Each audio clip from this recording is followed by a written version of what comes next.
My name is Gabriel Foster, and I am 72 years old. 3 days after I buried my only son, my daughter-in-law, Brooke, handed me a heavy-duty trash bag. "Don't be dramatic," she said, her voice as cold and sterile as the marble floor beneath my feet. "Pack your bags and learn to survive." She stood there, framed in the doorway of the home I had helped, by her eyes devoid of any grief, only a chilling, impatient ambition. She thought she was throwing me out, with nothing but the clothes on my back and a 20-year-old car. She thought I was just a broke, senile old man who had outlived his usefulness. She didn't know that I was the one who had been silently paying for the very life she was living. And she certainly had no idea that my son Adam, knowing exactly who his wife was, had left me a final test. A breadcrumb trail leading to a secret $8 million fortune. Before I tell you how I went from living in my car to systematically dismantling her entire world, let me know in the comments where you are watching from. Hit that like button and subscribe, because you will want to be here to see how this story ends. The house was wrong. It was too quiet. 3 days had passed since we put Adam in the ground. 3 days since I stood at that gravesite, the California sun, feeling like an insult against my skin, watching them lower the casket. I thought the silence of the house was grief. I was wrong. It was the sound of a vacuum, the sound of a space being cleared out. I, Gabriel Foster, 72 years old, felt like a ghost in my own home. My old flannel shirt felt too thin. My joints ached, a painful reminder of a lifetime spent as a mechanic, 50 years on my feet, my hands permanently stained with the honest grease of hard work. The living room was filled with the cloying, sweet smell of funeral lilies. But even that scent was being overpowered by something else. Something sharp, like citrus and expensive ambition. It was Brooke's perfume. She was in the kitchen on the phone. Her voice was crisp, clear, and utterly devoid of sorrow. "Yes, just liquidate the non-essential assets," she was saying. "We need to move quickly. The market is high." Liquidate assets. These were not the words of a grieving widow. They were the words of an opportunist. I looked around the room at the photos on the mantelpiece. Adam smiling, holding his degree. Adam younger, holding a tiny Maya in his arms. And a picture of me and Lillian, my wife, taken on our 30th anniversary. Lillian had been gone for 5 years now. Cancer took her piece by piece, leaving me in a small bungalow in Van Nuys that suddenly felt impossibly large and empty. The silence in that house had been deafening. It was Adam who saved me. "Dad, come live with us."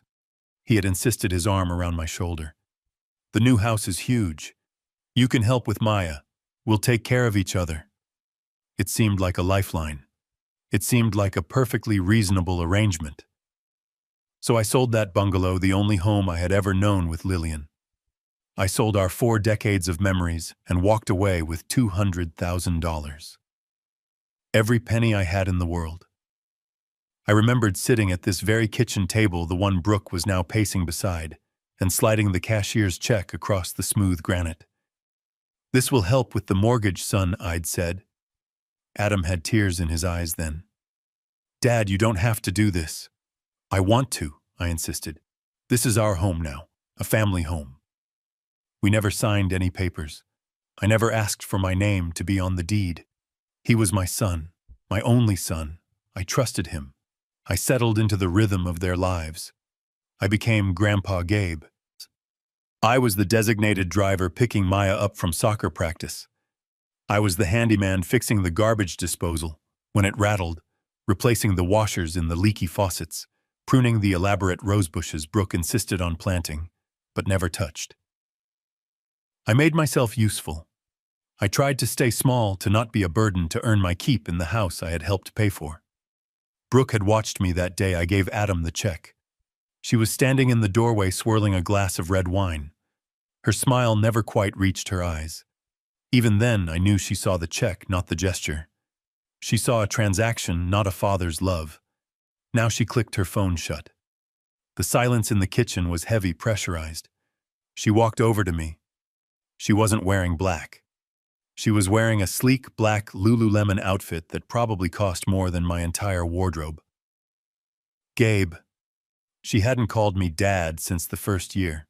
It was always Gabe, spoken with a slight, almost imperceptible sigh, as if saying my name was an effort. We need to talk about your arrangement here. An arrangement. The word hit me like a physical blow. Not you living here, not our family. An arrangement. As if I were a piece of rented furniture whose lease had expired. As if 40 years as Adam's father and 5 years as Maya's live-in grandfather was just a temporary contract. What do you mean, Brooke? I asked, though a cold dread was already coiling in my stomach. I mean, she said, pulling out a chair at the table but not sitting, that your arrangement here is no longer viable. I followed her into the kitchen. The vast, sterile kitchen, with its stainless steel appliances and cold marble island, felt like an operating theater. She didn't offer me a seat. She simply placed a thick folder on the counter. I'm putting the house on the market, she announced just like that, as if she were telling me the weather. I'm selling it. My mind couldn't keep up. Sell. But, Brooke, this is my home. This is Adam's home. Adam is gone. She snapped, her patience gone. And I need a fresh start. Me and Maya, this place is too big, too many memories. But I gave Adam $200,000, I protested. My voice sounded thin, reedy. My entire life savings, for this house. And then Brooke laughed. It wasn't a giggle. It was a short, dry bark of a laugh utterly devoid of humor. It was the most brutal sound I had ever heard. 200,000 chew, she scoffed, picking a piece of lint off her sleek black leggings. Gabe, do you have any idea what the new kitchen countertops cost? Or the landscaping? That money was gone in 6 months. She tapped the folder. I had my lawyer check. Your name isn't on the deed. It's not on the mortgage. Adam was the sole owner, which means as his surviving spouse, I am the sole owner. Legally, she drew the word out, savoring it. You are a tenant at will, a guest, and I am asking you to leave. The room tilted. I grabbed the edge of the counter to steady myself. My bank account, I stammered, trying to find some piece of driftwood in the shipwreck. The joint account I had with Adam is frozen, obviously, she said, as if talking to a child. As the surviving spouse, all community property defaults to me. That's how California law works, Gabe. You should really watch more TV. My personal savings, I whispered, the words barely audible. My pension account. Adam said he would help me manage it. Brooke's smile turned into a predatory grin. Ah, yes, that account. The one you gave me access to last month. I remembered. I had been in bed with a terrible flu, the worst I'd had in years. I couldn't get to the bank. She had been so helpful. Don't worry, Gabe, just give me your login. I'll pay your utility bills for you, she had said, bringing me a cup of tea. It's empty, she announced. Empty. I needed it for the funeral expenses, she said, her voice dripping with fake sympathy. Adam's send-off was elaborate. He deserved the best, don't you think? I remembered the mahogany casket. I had argued for simple pine. He wanted simple Brooke. He deserves the best, she had insisted, her eyes flashing. Now I knew she wasn't honoring my son, she was liquidating my life. I looked at her, this stranger who had shared my son's bed. I have nothing, I said. The realization was a physical weight crushing my chest. I'm 72 years old. Where will I go? Brooke let out an exasperated sigh, as if my entire life collapsing was a personal inconvenience to her. She walked to the pantry, pulled out a large black heavy-duty trash bag, and tossed it onto the marble floor. The plastic made a sharp, ugly sound in the quiet room. Honestly, Gabe, that is not my problem, she said. Don't be dramatic. Pack your bags and learn to survive. My mind flashed to my granddaughter. Maya. What about Maya? Brooke's eyes hardened. Maya will be fine. She's resilient. She'll be better off without having to worry about this. She waved a dismissive hand at me at my entire existence. She walked to the front door and opened it, letting the cold afternoon air rush in, chilling me to the bone. You have 1 hour, she said. I'm going to my yoga class. I expect the keys to be on the counter and you to be gone when I get back. She didn't look back. The door clicked shut, the deadbolt sliding into place with a definitive metallic thud. I stood alone in the kitchen. The kitchen I had cooked breakfast in just that morning. I looked down at the trash bag. 1 hour. I was 72 years old. I had $400 in my wallet and a 20-year-old Buick parked on the street. I was homeless. I drove until the streetlights blurred into watery streaks through my tears. I did not know where to go. Where does a 72-year-old man go when he has been erased? My first instinct was to drive to a police station, but what would I say? That my daughter-in-law was cruel, that she had taken money I had freely given. They would look at me with pity, an old, confused man, and tell me it was a civil matter. Brooke was right. Legally, I had no foothold. I was a guest whose welcome had run out. So I drove to the only place I could think of that was open all night, a place where anonymity was a virtue. I parked the Buick in the far corner of a 24-hour Walmart parking lot. I turned off the engine. The resulting silence was heavier than the grave I had stood over 3 days prior. I looked at the trash bag on the passenger seat. My life. A few changes of clothes, my shaving kit, a framed photo of Lillian that I had grabbed off the nightstand, and my old oil-stained mechanic's overalls. Why had I grabbed those a foolish, sentimental impulse? They represented a life of work, of sweat, of providing. A life that now meant nothing. I tried to get comfortable in the back seat. It was impossible. I am 72 years old, not a college kid on a road trip. My knees jammed against the back of the driver's seat. My hip, where the arthritis was worst, screamed in protest. The old vinyl was cold, and I could feel a draft coming from the window seal I had always meant to fix. I closed my eyes, but sleep wouldn't come. Every time I drifted off, I saw Brooke smile as she said, "It's empty." I saw the bright, blinking neon W of the Walmart sign reflecting in my rearview mirror, pulsing red, white, and blue, a mockery of the American dream I had worked my entire life to achieve. I heard the distant rattle of shopping carts and the rumble of delivery trucks. This was my new home. At 2 a.m, a sharp rap on the glass startled me so violently I hit my head on the ceiling. A blinding flashlight beam filled the car. I shielded my eyes. "Sir, you can't sleep here." A police officer, young enough to be my grandson, was looking at me with a mixture of suspicion and pity. I'm just resting my eyes," I stammered, feeling the heat of shame rise in my neck.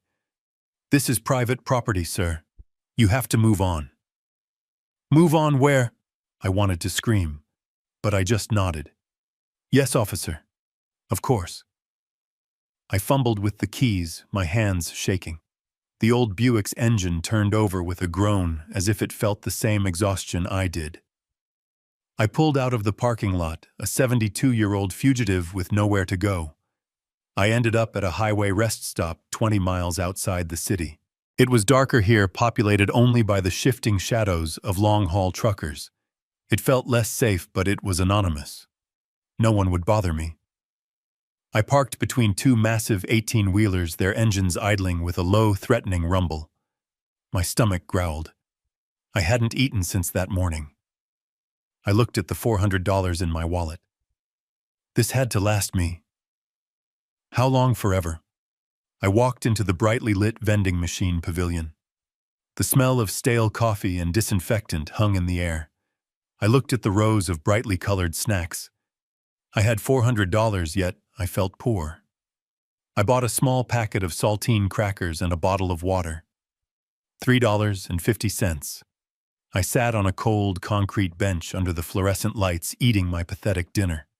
A 72-year-old man who had saved, who had owned a home, who had given his son $200,000, was now eating crackers at a rest stop like a common vagrant. I finished the crackers, pocketing the wrapper. I would not litter. I was homeless, not uncivilized. I walked back to the car, the cold night air biting at my thin jacket. I sat in the driver's seat. I had to hear a friendly voice. I had to know she was okay. I pulled out my old cracked smartphone. The battery was at 20%. I found Maya's number, my granddaughter, my 16-year-old light. I remembered her last soccer game just a month ago. Adam was working late, and Brooke was at a gala. I was the only one on the sidelines. She scored a goal and ran right to me, ignoring her teammates. "Did you see it, Grandpa? Did you see it?" I had lifted her up, my old back protesting, but my heart soaring. "You were magnificent, Maya. Absolutely magnificent." I pressed the call button. It rang once. Click. It went straight to voicemail. My heart tightened. That was strange. She never missed my calls. I tried again. Ring, click, voicemail. A terrible realization dawned on me. I tried one more time, my thumb trembling. Click. Blocked. Brooke hadn't just kicked me out. She hadn't just stolen my money. She had cut me off. She had erased me. She had taken my granddaughter. That was when I finally broke. I slumped over the steering wheel of that old Buick in the dark, anonymous parking lot, and I wept. I wept for my son, for my wife, and for the granddaughter I would never see again. I cried until my throat was raw and my eyes were dry. I cried for the fool I had been. I must have fallen asleep from sheer exhaustion. When I woke up, the sun was streaming through the windshield, and my back was a solid block of pain. I was still in the rest stop. I was still homeless. I spent the next few days in a fog of despair. I drove aimlessly, parking in industrial parks during the day, moving to different truck stops at night. I made the $400 last as long as I could. I bought cheap gas station coffee, more crackers, and peanut butter. I used gas station bathrooms to shave and wash my face, avoiding the man in the mirror. He looked haunted. His eyes were red-rimmed, his gray beard unkempt.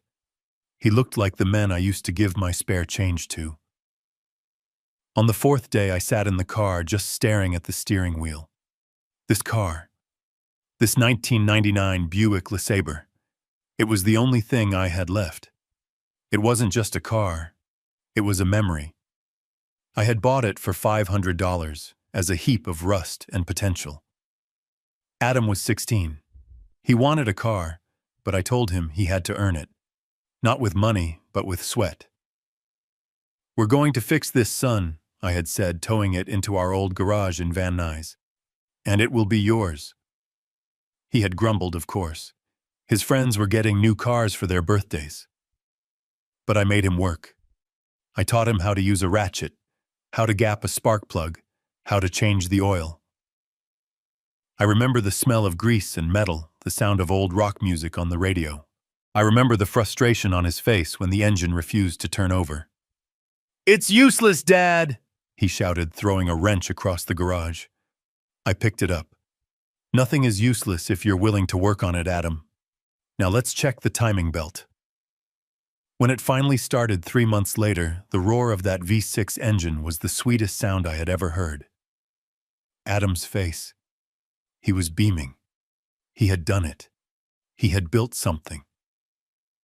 "I did it, Dad," he said, his hands covered in grease just like mine.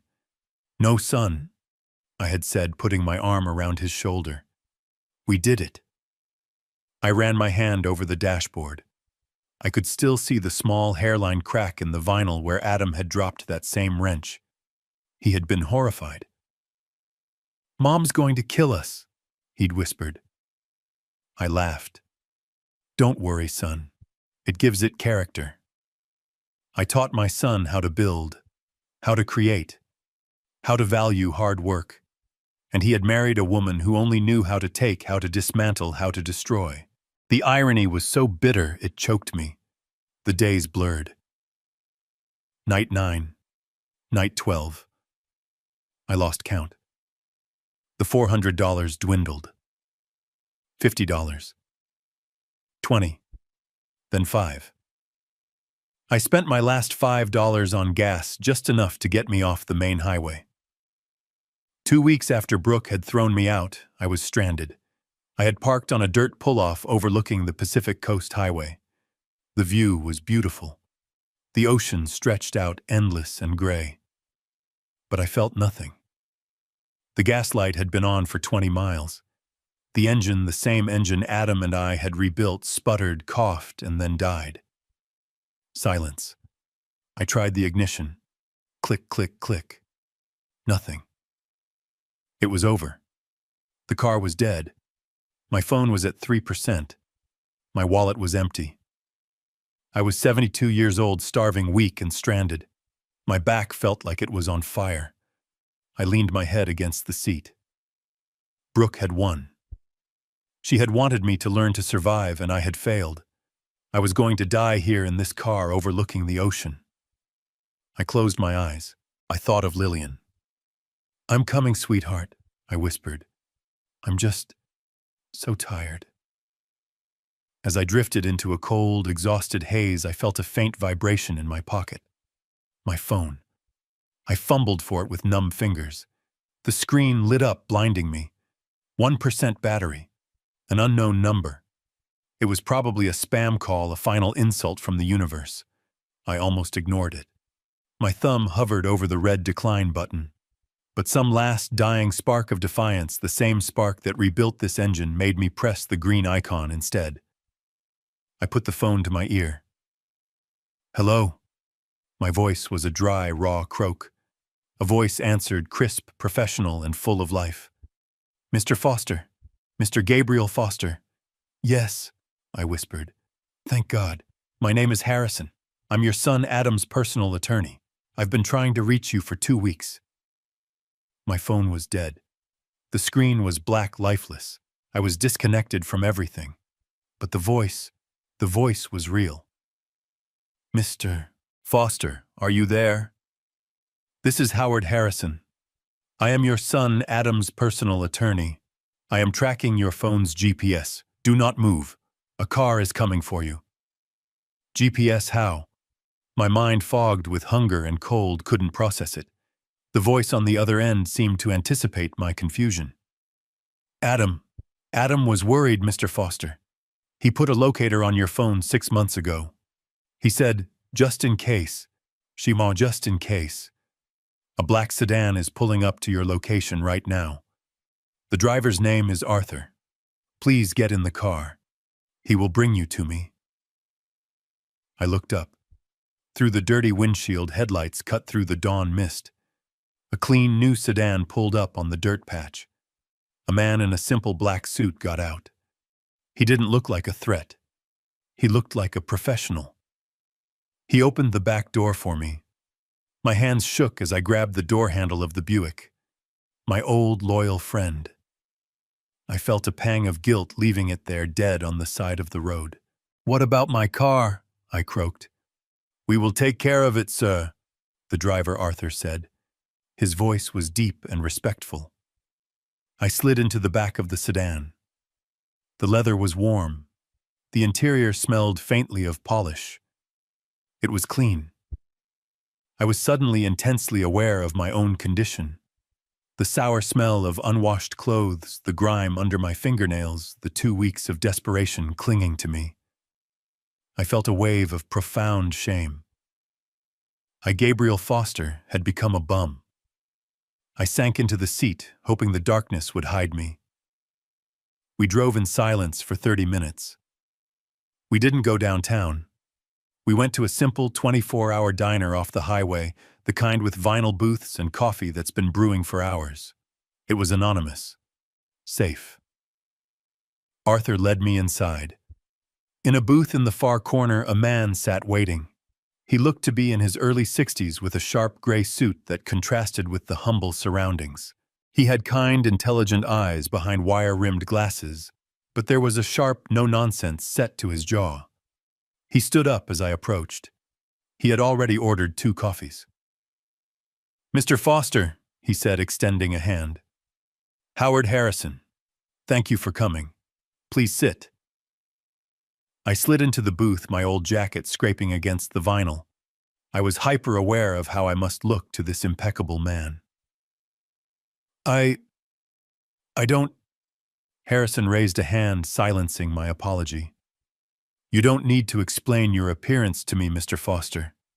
I know exactly what happened. I've been trying to find you since the day after the funeral. Brooke told me you had taken a trip to grieve indefinitely. I knew that was a lie." He pushed one of the coffee mugs toward me. "Please, you look like you need this." I wrapped my trembling hands around the warm ceramic. Who are you really?" I asked, my voice barely a whisper. "Adam and Brooke used a big firm downtown. I met their lawyers." "They did?" Harrison said, nodding. "For the house, for their joint accounts, for everything public.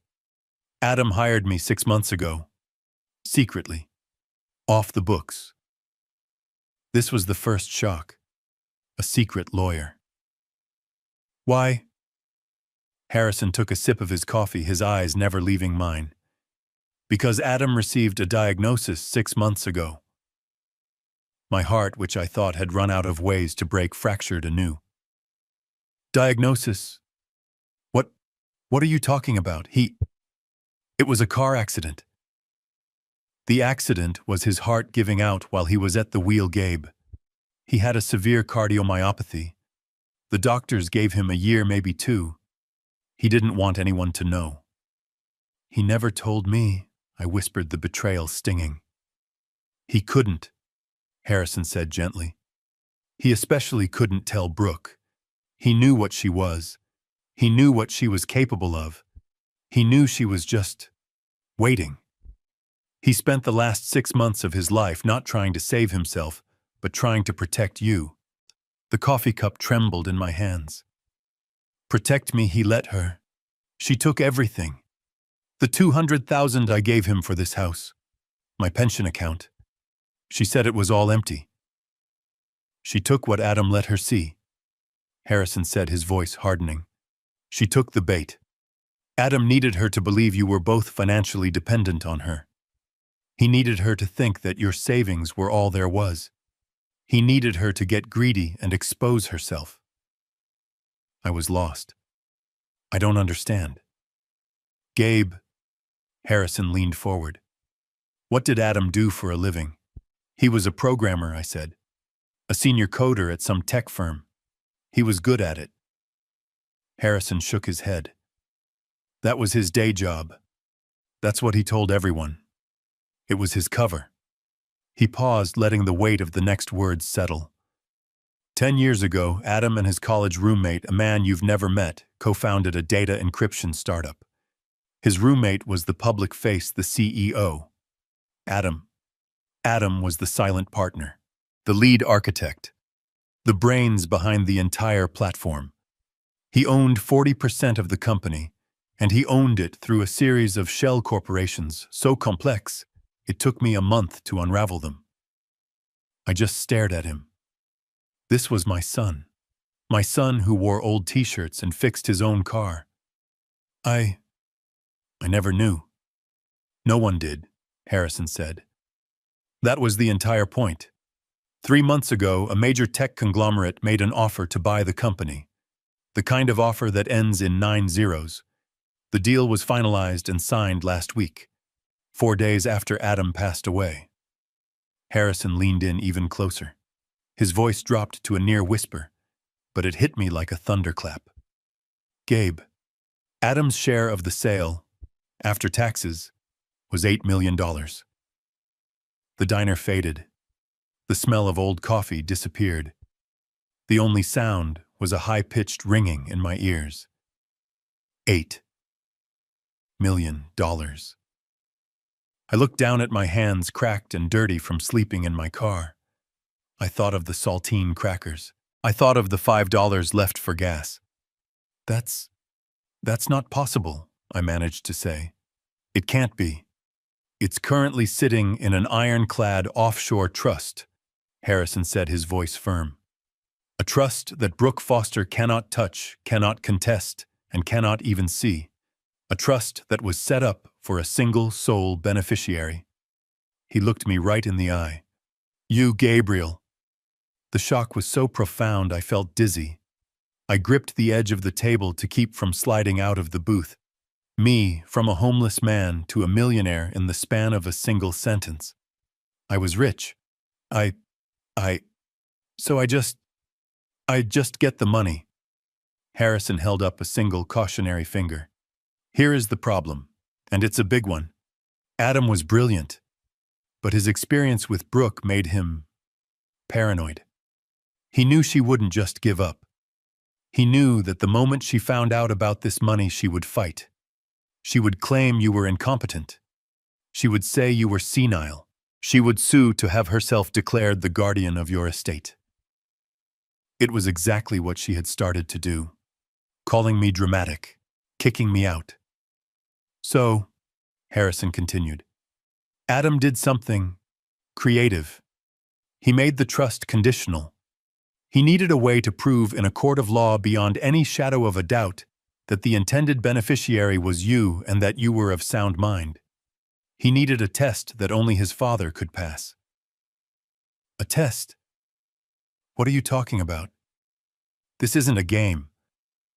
Adam was a coder, Gabe. He thought in puzzles. He thought in algorithms. He turned his will into a scavenger hunt. My confusion must have been plain on my face.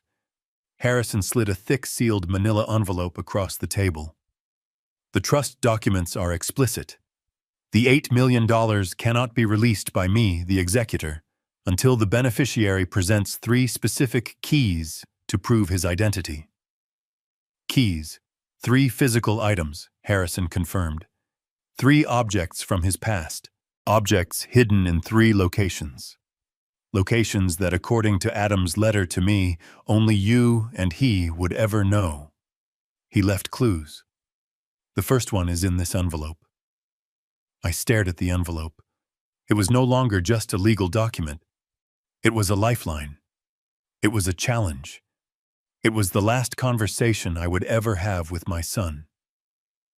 Brooke doesn't know about this, I asked, my voice still shaking. She knows something is happening, Harrison said grimly. She knows I exist and she's been trying to reach me. She knows I've been looking for you. She's furious. She's already digging Gabe. We have to find those keys. We have to secure that trust before she finds a way to stop us. I sat in the sterile silence of the diner booth, the bitter coffee scalding my throat. My world had been inverted first by a cruelty so profound it stole my breath, and now by a revelation so vast I could not fully grasp its edges. $8 million, a secret life, a test left behind by my dead son. Harrison, this stranger who knew more about my son than I did, watched me, his gaze patient. He let the silence stretch, giving the impossible news time to settle into my old bones. A scavenger hunt. I finally repeated the words, tasting like ash. Adam. He always loved puzzles, even as a kid. Harrison slid a small, heavy box across the Formica table. He knew you were the only one who could solve this one, Gabe. He was counting on it. Inside the box was a new smartphone sealed in plastic and a credit card. The card was matte black, heavy, and bore my name. Gabriel Foster. Beneath it, in small, elegant letters, it read, Foster Trust Operational Fund. Adam set this account up for your expenses, Harrison explained, his voice low. He knew you couldn't do this with $400 in your pocket. There is $50,000 in that account. It is for hotels, food, transportation, and anything else you need for this task. The phone is encrypted, registered to one of my firm's shell companies. Your old phone is a liability. Brooke is almost certainly tracking it. We need to get it and your car off the grid immediately. My driver Arthur will handle that. I picked up the card. It felt alien, impossibly heavy in my calloused, dirty hands. Just hours ago, I was debating whether I could afford another dollar for gas. Now I was holding 50,000. The transition was so abrupt, so violent, it made me dizzy. Brooke, she can't touch this. Not this, Harrison said grimly. But she's already moving. I've been fielding calls from her lawyers. They are furious. They are alleging undue influence. They are trying to find you. She knows something is happening, Gabe, and she is desperate. We have to move faster. He pushed the thick manila envelope, the one Adam had left with him, toward me. The first clue is inside. I stared at the envelope. This was it. The start. The shock was finally receding, replaced by a cold, hard determination that settled deep in my chest. This wasn't just about money. This was about Adam. It was about the last 40 years. It was about the $200,000 I had given him, not as a loan, but as a father's contribution to a family home, a home I was thrown out of like trash. He trusted you, Gabe, Harrison said softly, as if reading my thoughts. He trusted your memory. This wasn't a game.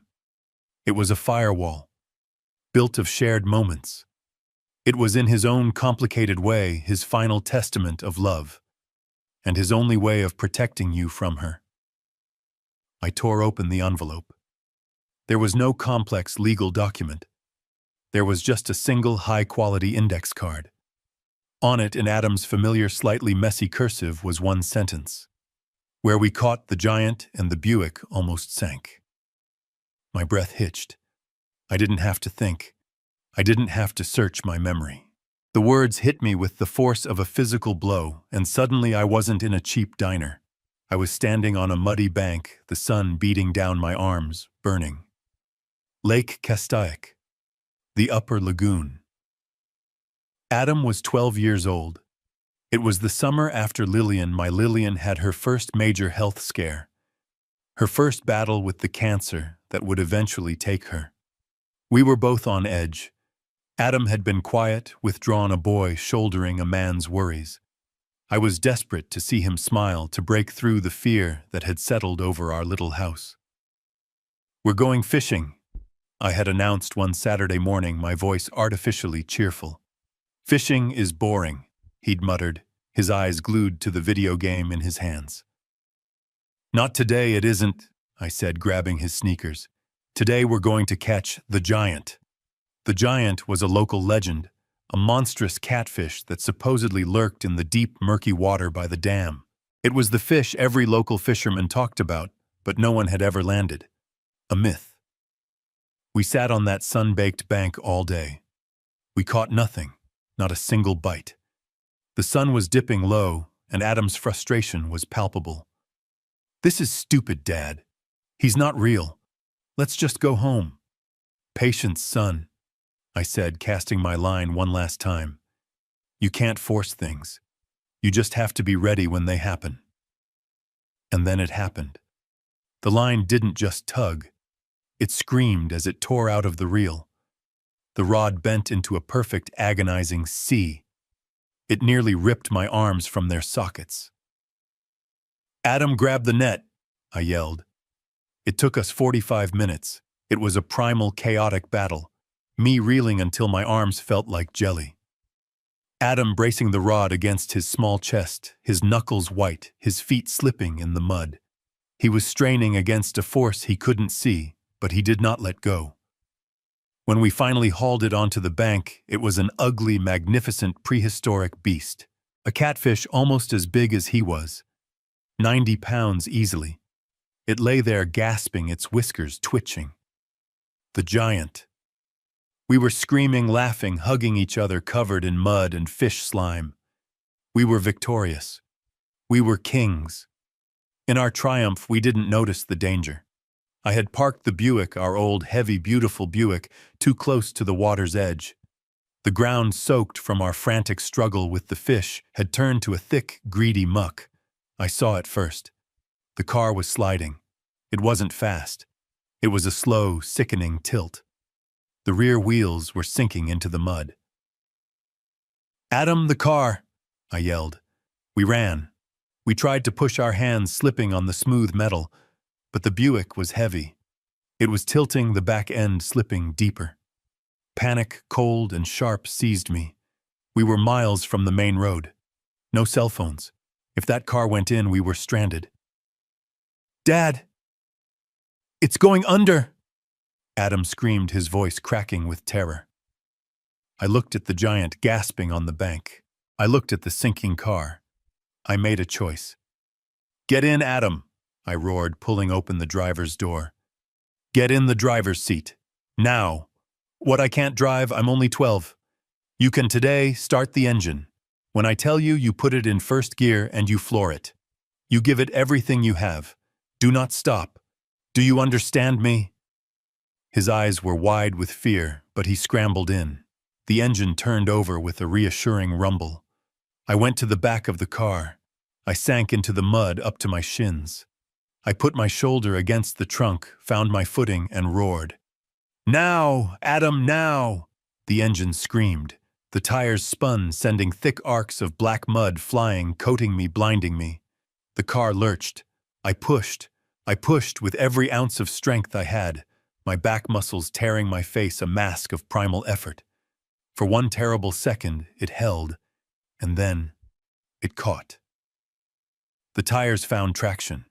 The Buick shot forward like a cannonball out of the mud onto solid, dry ground. I collapsed onto my hands and knees, breathing in ragged, painful gasps, covered head to toe in black slime. Adam stumbled out of the car, shaking. We stared at each other. Then we stared at the giant fish still on the bank. Then we looked back at the car safe. We were both trembling. And then we started to laugh. It was a wild, hysterical, borderline insane laughter that echoed across the empty lake. We saved the car. We caught the giant. We had done the impossible. On the drive home, Adam was quiet for a long time. Then he looked over at me, his face still smudged with dirt. "That," he said, his voice full of awe, "was the best day of my life, Dad." I looked at Harrison, the diner disappearing back into focus. "I know where it is," I said. My voice was no longer a whisper. It was firm. Harrison drove me to a rental agency. The Foster Trust credit card worked without a problem. I didn't rent a sedan. I rented a truck, a Ford Ranger. I needed to feel the solid rumble of a truck engine. I needed to feel like the man I used to be, the man who could push a Buick out of the mud. The drive to Castaic took an hour. I drove with the windows down, the dry California air whipping my face. I felt awake. I felt a purpose I hadn't felt in 5 years. I wasn't grieving. I wasn't a victim. I was on a mission. I parked the truck in the paved lot. The old dirt road we had used was chained off, marked "Authorized Vehicles Only." I ignored it. I walked the half-mile, my hip aching, but I didn't care. I passed the new picnic tables, the families playing, and found the old path now overgrown with chaparral and wild oats. It was exactly as I remembered. The same cluster of oak trees, the same patch of muddy bank by the water. And there, standing guard like an old patient sentinel, was the tree, the one we had camped under. My heart was hammering against my ribs. What if it wasn't here? What if some other kid, some other fisherman had found it? It had been 3 decades. I walked to the base of the tree. The roots were thicker now, gnarled and powerful, breaking through the dry soil. I looked for the spot where we had built our small fire ring, and I saw it. A flat, gray river stone, slightly different from the reddish dirt around it. I knelt. My old knees cracked in protest. I wedged my calloused fingers under the edge. It was heavy. I pulled. It didn't budge. "Come on, Gabe," I muttered through gritted teeth. "You are not dead yet." I took a deep breath, braced my feet against a root, and yanked with all my strength.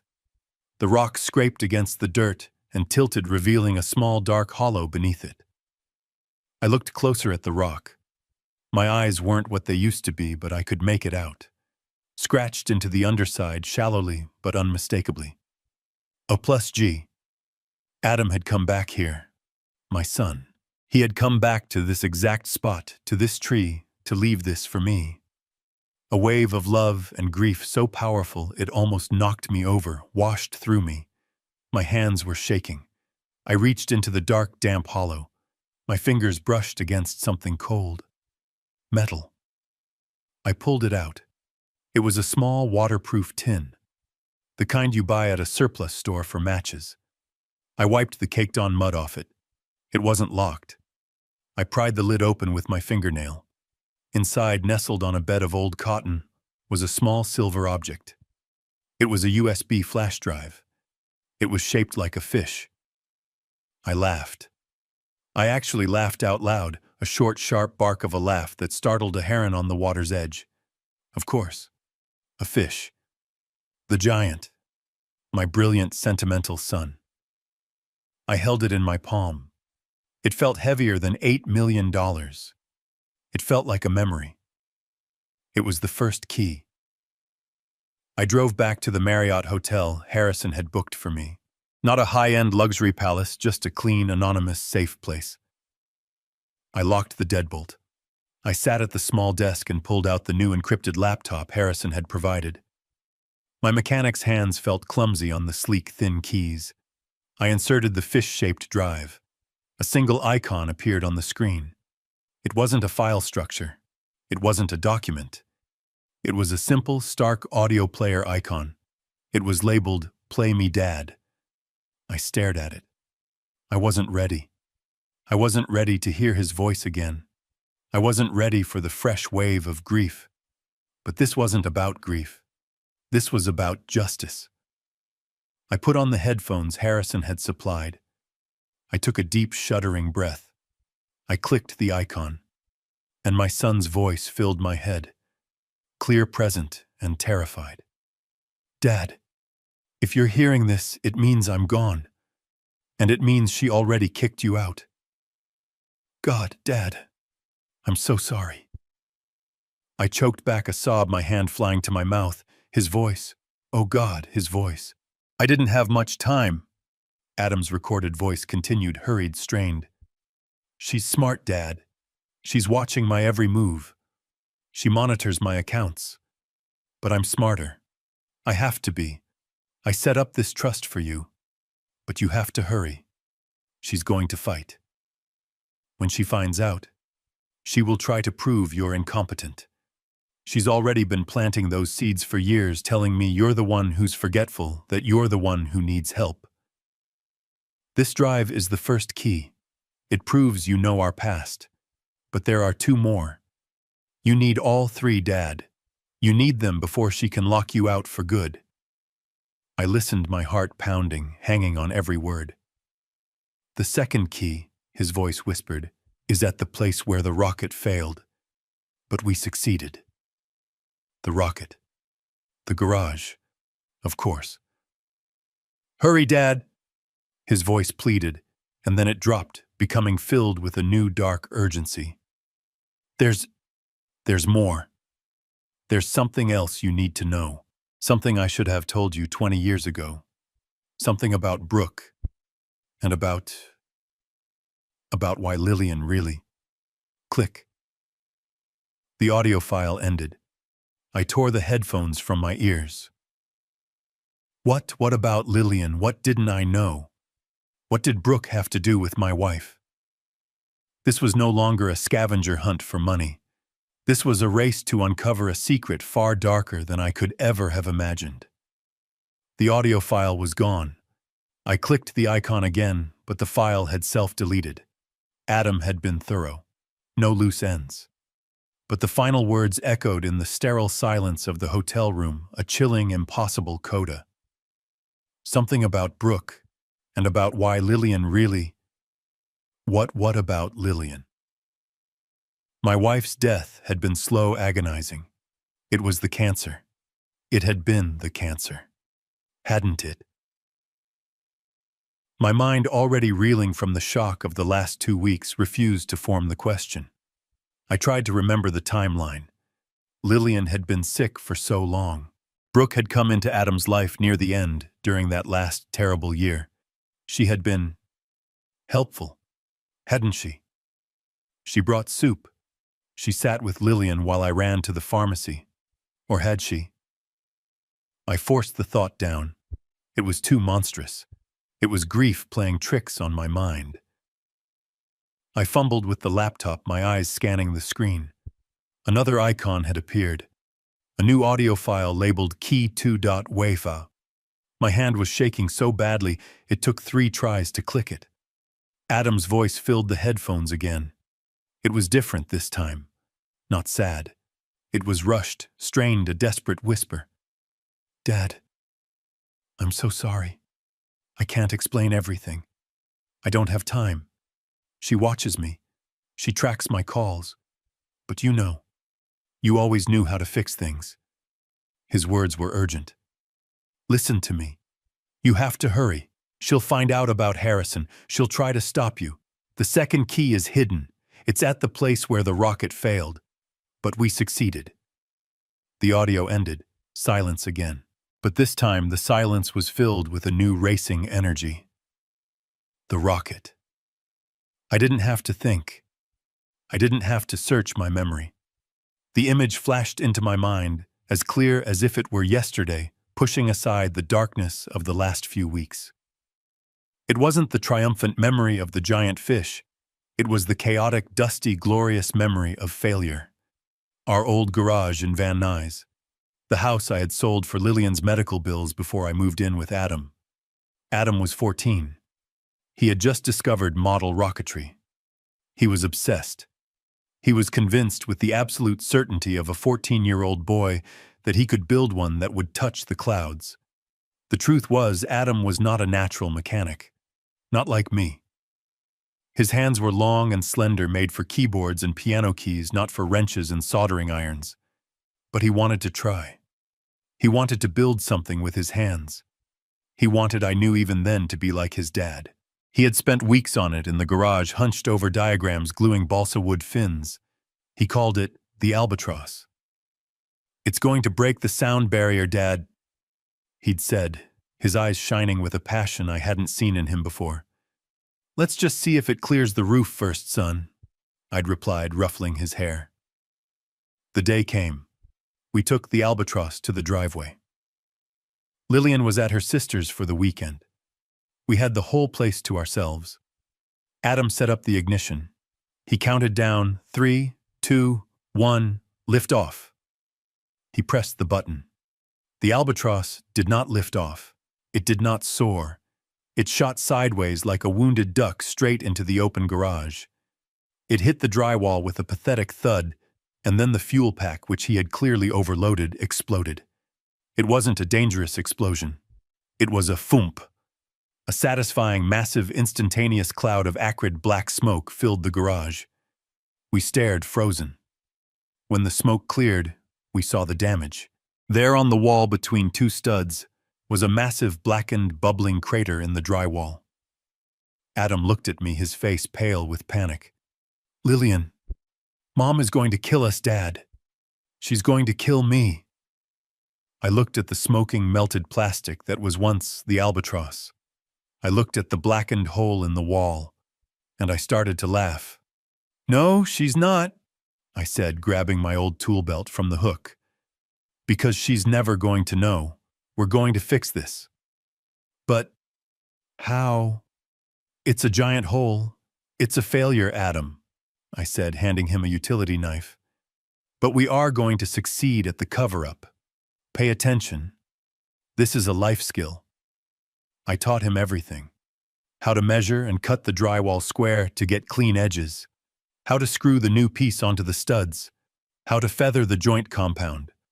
How to mud and tape and mud again. How to sand it smooth, so smooth you couldn't feel the seam with your fingertips. We worked all night. We were covered in fine white dust. We were exhausted. And we were laughing. When we finally painted over it with the leftover Swiss coffee white paint, it was perfect, indistinguishable from the rest of the wall. We failed, Dad, Adam said, looking at the melted puddle of plastic, all that remained of his rocket. We failed at the rocket sun, I said, clapping the dust from his shoulder. But we succeeded at the wall. Sometimes the repair is more important than the failure. Where the rocket failed, but we succeeded. It was the garage. It had to be. Behind that patch of wall, while I was sinking into a memory of dust and laughter, Brooke Foster was sitting in the sterile, glass-walled office of her high-priced attorney, Stephen Cates. She was not laughing. Cates was annoyed. He prided himself on controlling every variable, and a new one had just appeared. "Brooke, what is this?" he said, tapping his stylus on his tablet. "I just received an alert, a notification from an offshore banking authority. A Foster trust has been activated." Brooke's blood ran cold. "A trust? What trust?" "Adam and I had a joint will. Everything was joint." "Apparently not everything," Cates said, scrolling. "It was set up 6 months ago by a Howard Harrison, and it's been activated. More importantly, it has an active high-limit credit line. An account was opened 2 days ago, and it's being used extensively." Brooke stood up, her knuckles white as she gripped the leather of her $1,000 handbag. Who is using it?" Cates swiveled his monitor to face her. "The account holder, Gabriel Foster." The room seemed to spin. "That is impossible," she shrieked, the mask of the grieving widow shattering. "He's broke, he's homeless. I threw him out myself. He had $400 and a car that barely runs." "Well, this broke old man," Cates said, his voice dripping with sarcasm, "just rented a brand new Ford Ranger. He is currently checked into a suite at the downtown Marriott. He also just purchased a $1,400 encrypted laptop and a new satellite phone.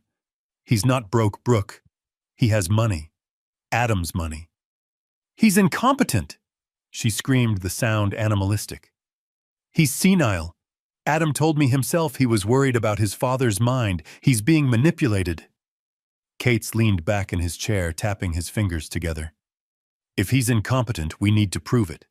If he's being manipulated, we need to find out by whom. This Harrison, he's good. He's hidden the trust well. I can't see the full amount, but the credit line is substantial." Brooke's mind was racing, the pieces clicking together in a terrifying picture. The old man.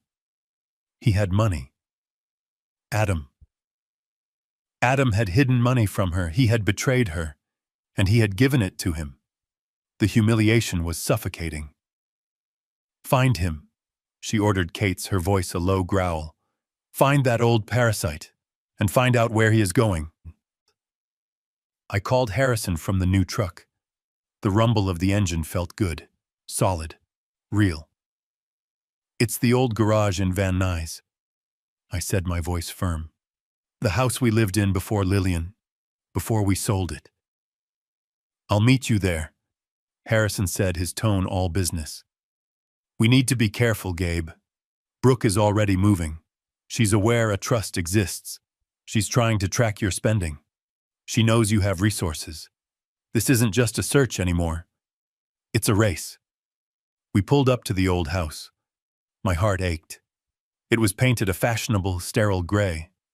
The beautiful wild oak tree I had nurtured in the front yard had been cut down, replaced by sterile, trendy succulents. A young couple, probably in their late 20s, came to the door. A baby carrier was visible in the hallway behind them. "Can I help you?" the young man asked. He was wearing a t-shirt I didn't understand. Harrison stepped forward, smooth and disarming. "This is going to sound strange," he said, pulling out his card. "My name is Howard Harrison. This is Mr. Gabriel Foster. He used to own this house. We believe he left something of great sentimental value, a keepsake from his late son, inside the garage. We would be willing to pay for the inconvenience of retrieving it." The young woman who had come to the door looked at me. She saw my face. The face of an old, tired man, his eyes red-rimmed. He looks so sad," she whispered to her husband. "What is it?" It was something my son and I built together," I said, my voice thick with an emotion that was not faked. He passed away. Just a few weeks ago. It's just a small model. It's in the wall, in the garage. The man's suspicion softened. He glanced at the baby carrier inside. He understood family. The garage, sure, I guess. It's a total mess, but go ahead. The door's open. We walked into the familiar space. It smelled different. Not like oil sawdust and my sweat. It smelled like baby powder and cardboard boxes. It was filled with their stored life. But the walls were the same. I walked to the far corner. The corner where the albatross had met its fiery, glorious end. I ran my hand over the drywall. It was smooth. My repair. Our repair. It had held up for over 25 years. It's in there, I whispered, tapping the wall. Are you going to break the wall? The young owner asked, suddenly alarmed. Not at all, Harrison said. He pulled a small, sleek device from his briefcase. It wasn't a cheap stud finder. It was a high-end density scanner. We just need to find the hollow space. Adam was precise. He ran it over the wall. Beep, beep, beep. There, he said, tapping a spot right in the center of my patch. There's a patch here. It's not original drywall. It's a repair, and there's a small, non-dense object just behind it. I held my breath. Harrison took a small, sharp utility knife from his pocket. He didn't hack at it. He scored the paint carefully, precisely cutting a perfect 6-inch square along the old tape seams I had mudded 3 decades ago. He wedged his fingers under the edge and pulled.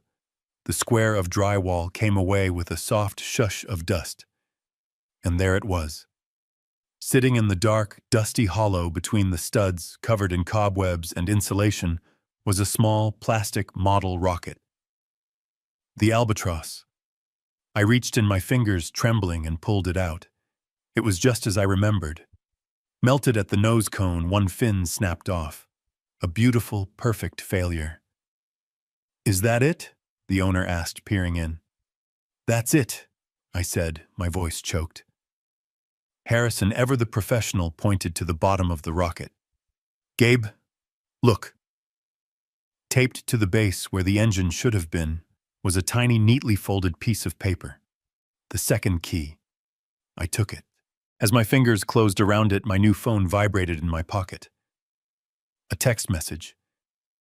It wasn't from Harrison. I opened it. The number was blocked. The message was one chilling sentence.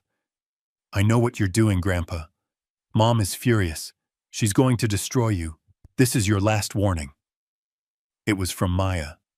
Brooke had found a new weapon. She was using my granddaughter. I sat in the passenger seat of the rented truck, the small melted plastic rocket heavy in my palm. It felt warm, as if it still held the heat of the explosion from 25 years ago. Harrison drove, navigating the afternoon traffic, giving me space. She knew, I said, my voice quiet. Harrison glanced over his expression, questioning. Brooke, I clarified. Adam's voice on the recording. He said, she's watching my every move. She tracks my calls. He was afraid of his own wife. He was living as a prisoner in his own home. It would appear so, Harrison said, his voice grim. And Lillian, I said, the words catching in my throat. What did he mean, something about Brooke, and about why Lillian really... What could Brooke have to do with my wife's death? Lillian had cancer. I was there. I held her hand. It was the cancer. Grief and paranoia can make us connect dots that aren't there, Gabe, Harrison said, but his voice lacked conviction. He was a lawyer. He dealt in facts. But the implication hung in the air between us, heavy and toxic. He knew Adam wouldn't have recorded those words by accident. My hands, the old calloused mechanic's hands, fumbled with the tiny folded piece of paper taped to the rocket. I carefully peeled it off. It wasn't a note. It wasn't a clue. It was a photograph. I stared at it. The image was faded, the corners soft from time. It was me and Lillian. We were standing on the bluffs in Palisades Park, the Pacific Ocean, a vast blue canvas behind us. We were younger, so much younger. I had my arm around her waist and she was leaning into me, laughing, her hair caught in the wind. I remembered the day, our 20th anniversary. Adam, just 14, had saved up for months to buy his first real camera, a Canon AE1. He had taken the picture. He was so proud of it. It's just a picture of me and Lillian, I said, my voice thick with a sudden, overwhelming wave of grief. The memory was so clean, so pure, from a time before Brooke, before the sickness, before the end. Harrison pulled the truck into a quiet parking lot. He put the truck in park. Adam was a coder, Gabe. He didn't do anything by accident. Look closer. He was meticulous. I turned the small photo over in my trembling hands. There on the back, in Adam's tiny, precise handwriting, was a string of numbers. Not a message, not a memory. 33.9128 degrees north. 18 degrees west. It's a coordinate, Harrison said, his voice sharp with recognition. I stared at it. I don't know what that means. I don't know this place.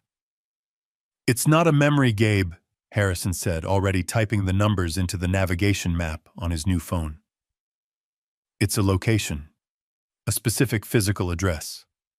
The map zoomed in, locating the pin.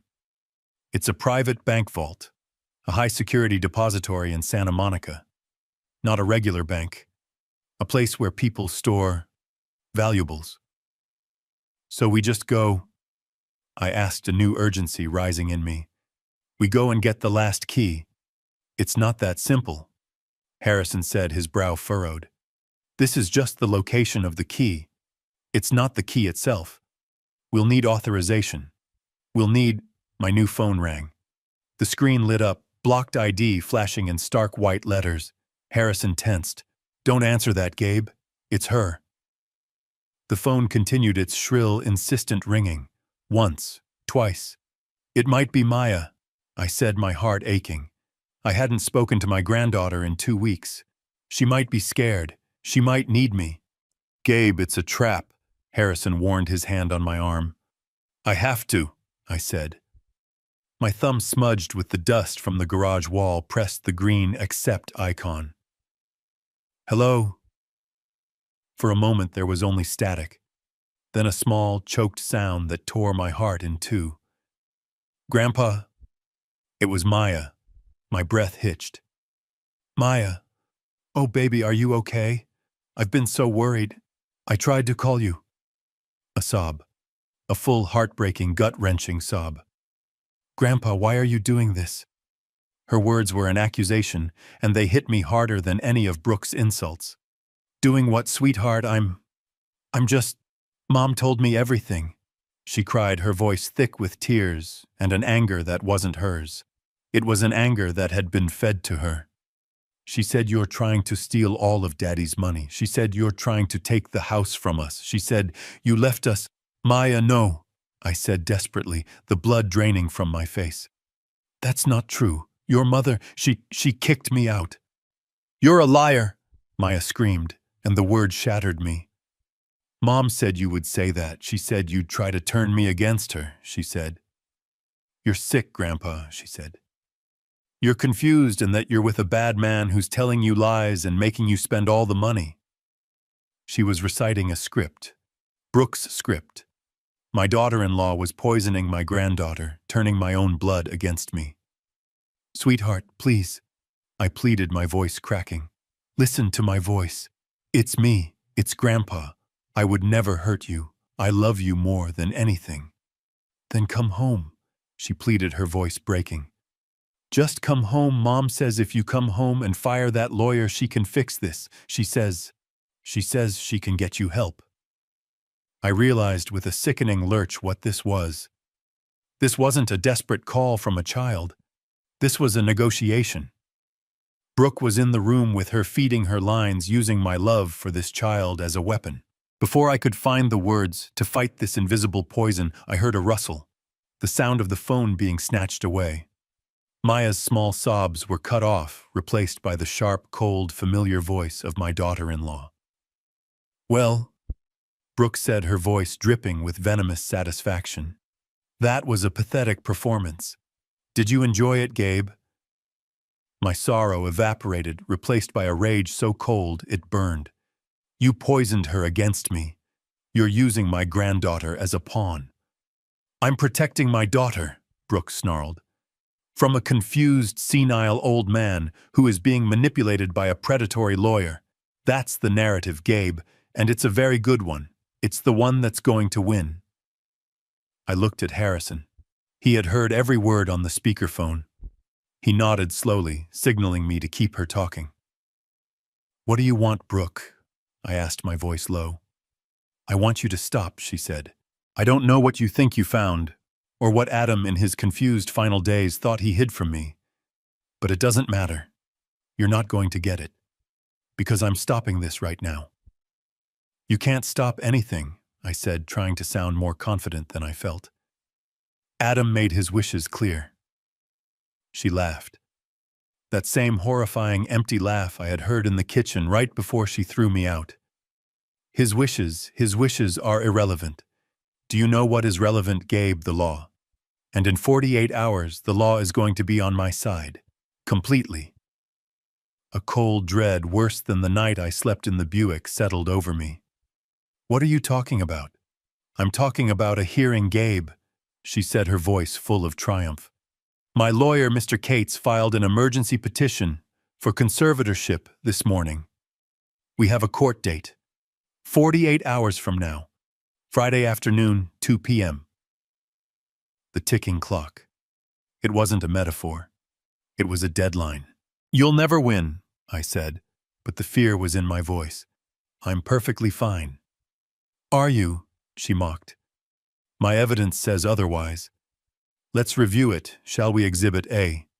A 72-year-old man, my client, immediately following the traumatic death of his only son, vanishes from the family home.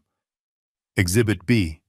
This same man is found by a verified police report living in his car for 2 weeks, clearly disoriented and a danger to himself. She was using the very suffering she had inflicted on me as proof of my incompetence. Exhibit C. She continued, her voice a cruel purr. He is now, by his own admission, checked into an expensive hotel, spending large sums of money from an unknown source, clearly under the influence of a third party that would be your Mr. Harrison, who has mysteriously appeared the moment my husband died. She had planned this. She had let me suffer. She had wanted me to be found living in my car. "A judge is going to hear that testimony," Brooke said, her voice dropping, "and he is going to see a classic textbook case of elder abuse and diminished mental capacity. He is going to grant me temporary conservatorship over your person and your estate. All of your estate, Gabe, including whatever secret little $8 million trust Adam set up. And once I'm your legal guardian, I'm going to fix this. I'm going to fire Mr. Harrison. I'm going to put you in a very nice, very secure facility where you can't hurt yourself. And I am going to correct Adam's mistake and redirect that trust to its rightful heir, me." I was speechless. The plan was diabolical, and it was brilliant. She was twisting the truth into a weapon and aiming it right at my freedom. "It's over, Gabe," she said, her voice softening into a final false act of mercy. "But I'm giving you one last chance. Fire Harrison. Walk away from the trust. Come back to the house. You can have your old room in the basement. And I will tell my lawyers to drop the petition. You can live out your days peacefully. Or you can fight me in court and lose everything, including your freedom." Click. She hung up. I lowered the phone, my hand numb. I stared at Harrison. The lawyer's face was grim, his eyes dark with a professional fury. "She's good," he said, his voice barely a whisper. "She's taken your suffering and weaponized it against you. She..." She can't win, can she? I asked, the fear now a palpable thing choking me. She has a very strong case, Gabe, Harrison admitted. A judge might easily see a confused old man being taken advantage of. Our only defense, our only way to prove you are of sound mind, is to prove you are following Adam's plan. We have to show the judge that this isn't random, that it's a test. We have to solve the puzzle, I whispered. Yes, and we have less than 48 hours to do it. Harrison looked at the photograph of me and Lillian, then back at the phone. This coordinate, the bank vault in Santa Monica. That's the final piece. We have to go now. I clenched my fists, the plastic model of the rocket still in my other hand. The image of Maya crying. The sound of Brooke's triumphant laugh. The memory of Adam's voice. Hurry, Dad. Let's go, I said, my voice no longer trembling. It was cold. It was hard. Let's go finish this. The coordinate. The numbers glowed on Harrison's phone screen. 33.9128 degrees north, 118.4107 degrees west. Santa Monica, a high-security bank vault. We have to go, Harrison said, his voice tight, pulling the truck onto the highway. We have less than 48 hours until that hearing.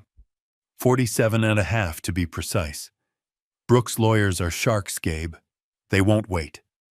They'll argue that this entire scavenger hunt is proof of Adam's instability and that you're just a pawn in a dead man's game.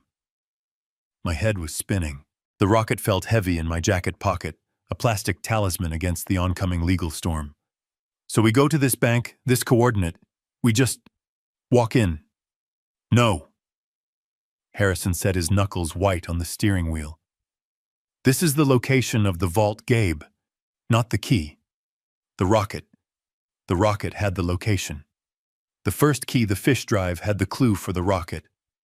We are missing the third key, the one that actually opens the box at this coordinate. A third key, I whispered, closing my eyes, my mind reeling. But the audio file, the one on the fish drive, it was cut off.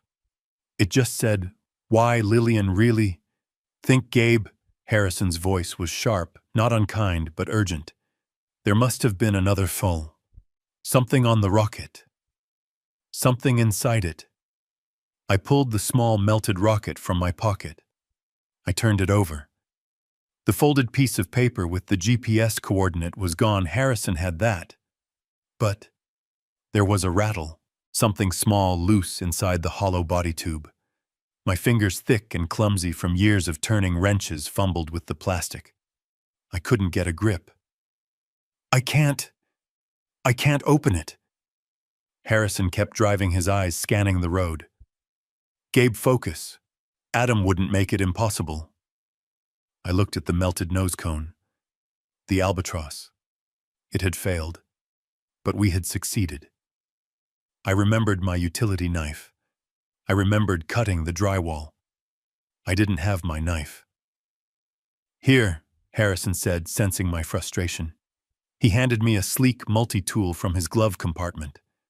I used the small blade, wedging it into the seam where Adam had glued the body tube to the fin assembly. The old plastic was brittle. It cracked, then split. And something small, white and digital fell into my lap.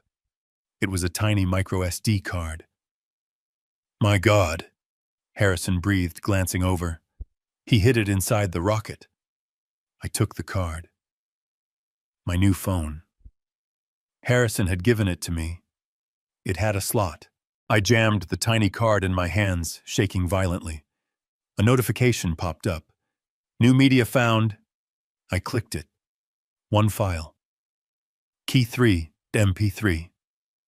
I put the phone on speaker, my heart hammering against my ribs. Adam's voice. That same desperate, hurried whisper. Dad. Okay. If you're hearing this, you found the rocket. You're fast. But she's faster.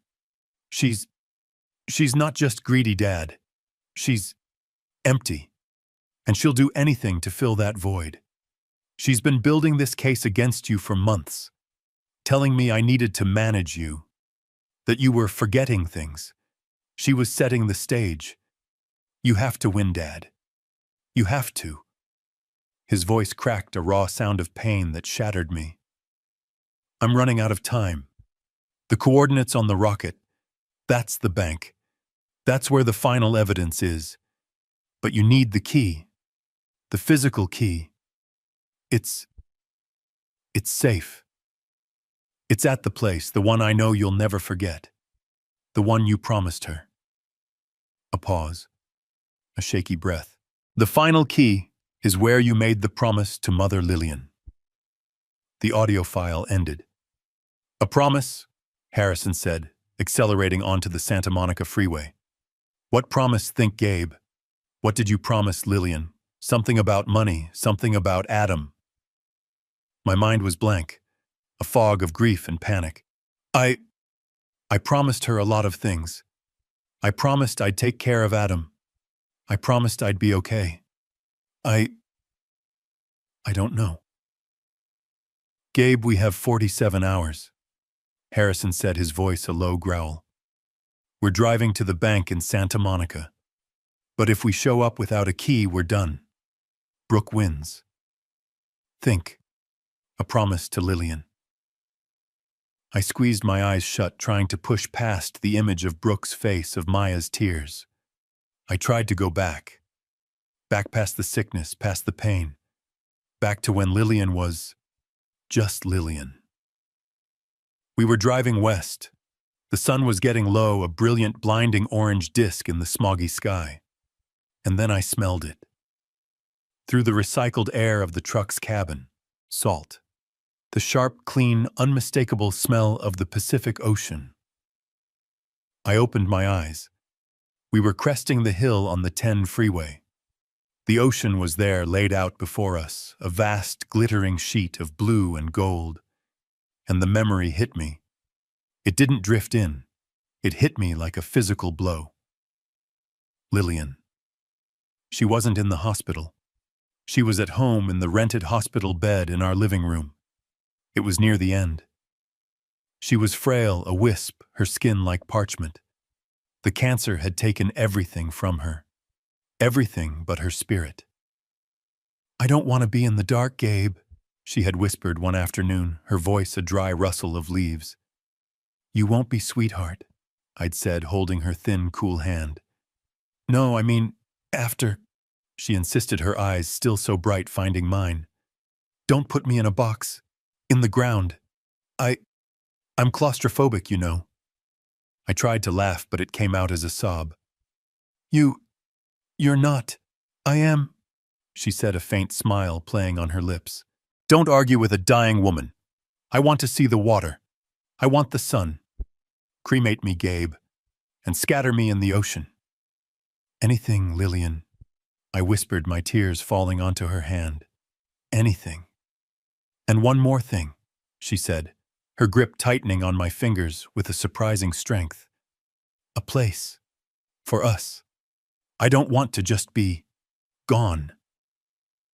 She had been quiet for a moment, looking out the window at the patch of blue sky visible between the apartment buildings.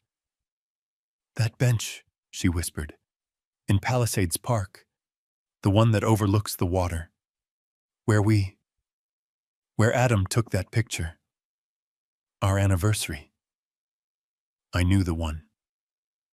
We had sat there for hours. When I'm gone, she said, her voice dropping, and when it's your time too, I want you to put a little plaque on that bench. For both of us. Gabriel and Lillian Foster, still watching the sunset. I was crying openly, then my shoulders shaking. Lillian, don't. Promise me, Gabe, she insisted, her eyes burning into mine. Promise me. It'll be our house. Our final house. I had leaned down my forehead against hers. I promise, my love. I promise.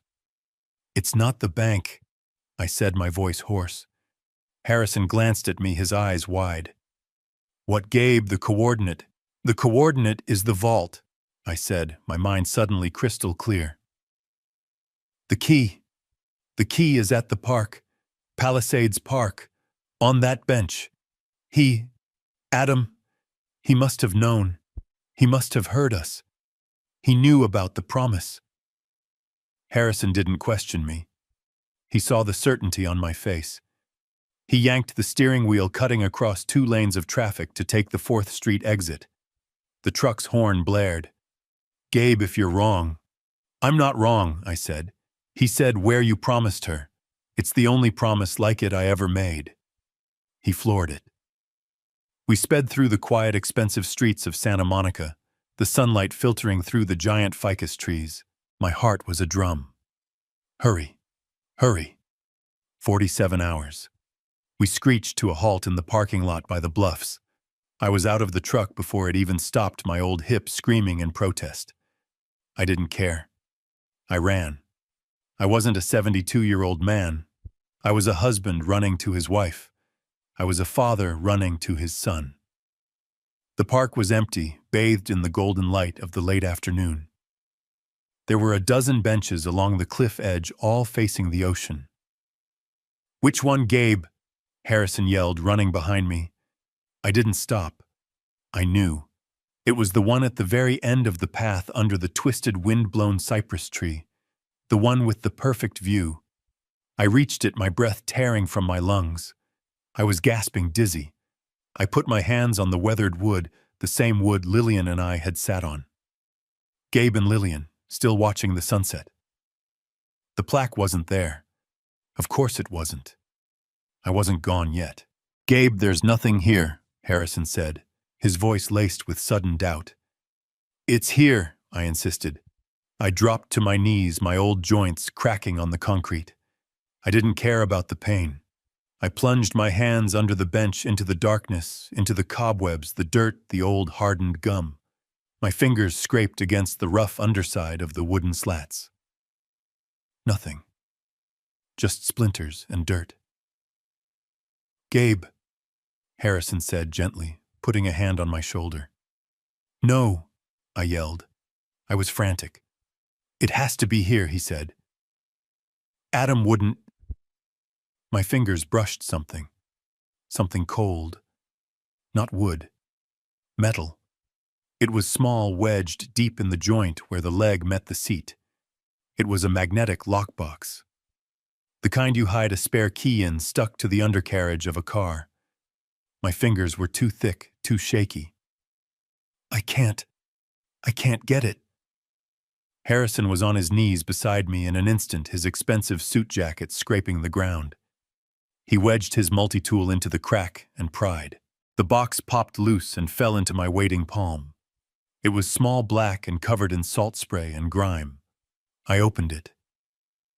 Inside, nestled on a small piece of velvet, was a single heavy, ornate silver key. The kind of key you only see in movies. A safe deposit box key. The third key. I stood up slowly, the key clutched in my hand so tightly the teeth bit into my palm. I looked out at the ocean. The sun was just beginning to touch the horizon, painting the sky in shades of orange and violet. Harrison put a hand on my shoulder. He didn't say anything for a long moment. Then his voice was thick with emotion. You did it, Gabe. You did it. I looked at the key. I wasn't crying. I was past tears. I was cold. I was focused. I was a man who had been pushed too far, a man who had just been handed a weapon by his dead son. Yes, I whispered, the wind whipping my hair, for Lillian and for Adam. I turned away from the sunset. Now, I said to Harrison, my voice hard as steel, let's go to that bank. I walked into the Los Angeles County Superior Court Department 9, feeling the oppressive weight of the marble walls. The air was stale, smelling of old paper and anxiety. This was not my world. My world smelled of oil, metal, and sawdust.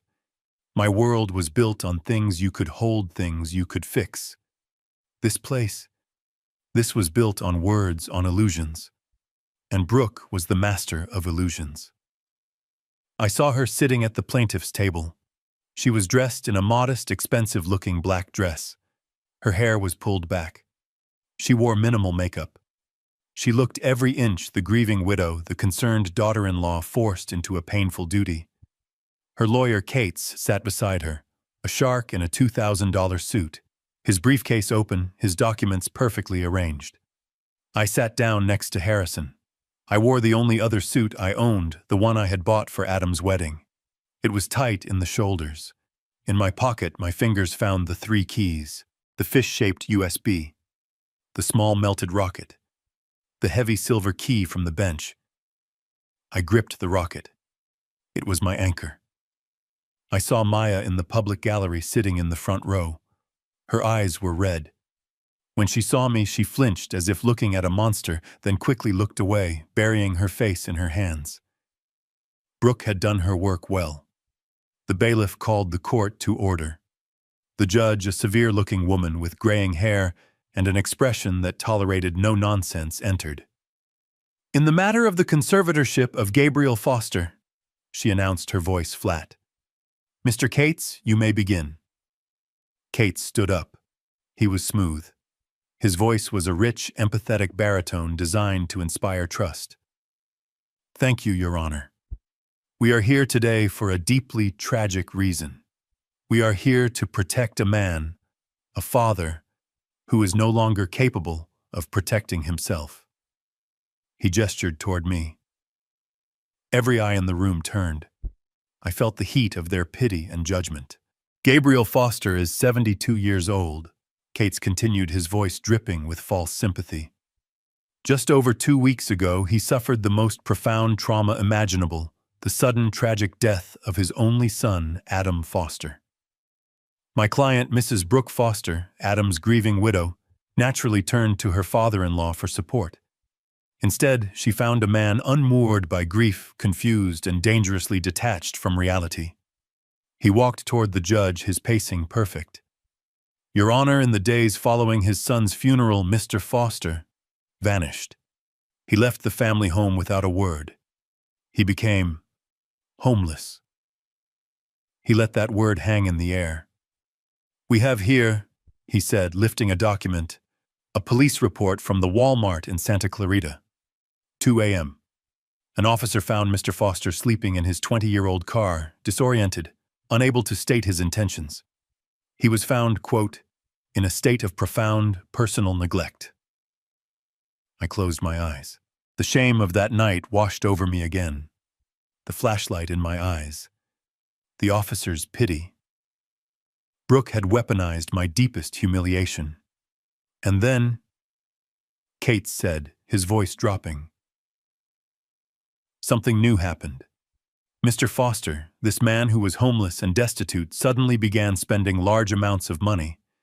We have receipts, a new truck rental, an expensive suite at the Marriott, a $1,400 laptop, a satellite phone. Cates looked over at Harrison, his gaze sharp. "Where did this money come from?" "Your Honor, it came, we believe, from this man, Mr. Howard Harrison, a lawyer Mr. Foster had never met, who mysteriously appears at the exact moment of Adam Foster's death, armed with an unknown credit card." He faced the judge again, his hands clasped, the very picture of pained reason. "Your Honor, the narrative is clear. A beloved father, shattered by grief, suffering from diminished mental capacity, has been targeted by a predatory third party. He is a danger to himself. He is a danger to his son's estate. My client, Mrs. Foster, his only family, is terrified. She is not here asking for money. She is here asking for protection. She is here asking the court to step in and grant an emergency conservatorship to save this man from himself and from those who would exploit his fragile state." Cates sat down. The room was silent. He had painted a perfect picture. It was logical. It was believable. And it was all a lie. The judge looked at me. Her eyes were sharp, evaluating. I could see the doubt. She had seen this story 100 times. "Mr. Harrison," she said, "your response." Harrison stood slowly. He was not as flashy as Kate's. He was a mechanic just like me, a mechanic of the law. Your Honor, he began, his voice calm and steady. Mr. Cates is a fine storyteller. The picture he paints is indeed tragic. It is also a complete fabrication designed to conceal a crime. Cates leaped to his feet. Objection, slander. Overruled. The judge said, her eyes fixed on Harrison. Sit down, Mr. Cates. I want to hear this. A crime, that's a bold claim, counselor. It is, Your Honor, Harrison said, and I have the evidence to prove it. Mr. Cates's entire case rests on the premise that Mr. Foster is confused, erratic, and incompetent. We will prove that Mr. Foster is in fact the only person in this room who knew exactly what was going on. He was not acting erratically. He was following the precise encoded instructions of his son. Harrison placed a large file on the bench. Your Honor, Adam Foster was not just a programmer. He was a brilliant, wealthy man who knew his wife was a financial predator. He knew she would do exactly what she is doing today. So he turned his last will and testament into an authentication key, a test of memory that only his father could pass. He lifted the first exhibit. Exhibit A, Your Honor. A USB flash drive shaped like a fish. Mr. Foster retrieved this from beneath a specific marked stone at Lake Castaic. Why? Because it was the exact spot where he and his son 30 years ago caught a legendary fish they called the Giant, and nearly lost their car in the mud. A memory only they shared. He lifted the second. Exhibit B, a melted model rocket.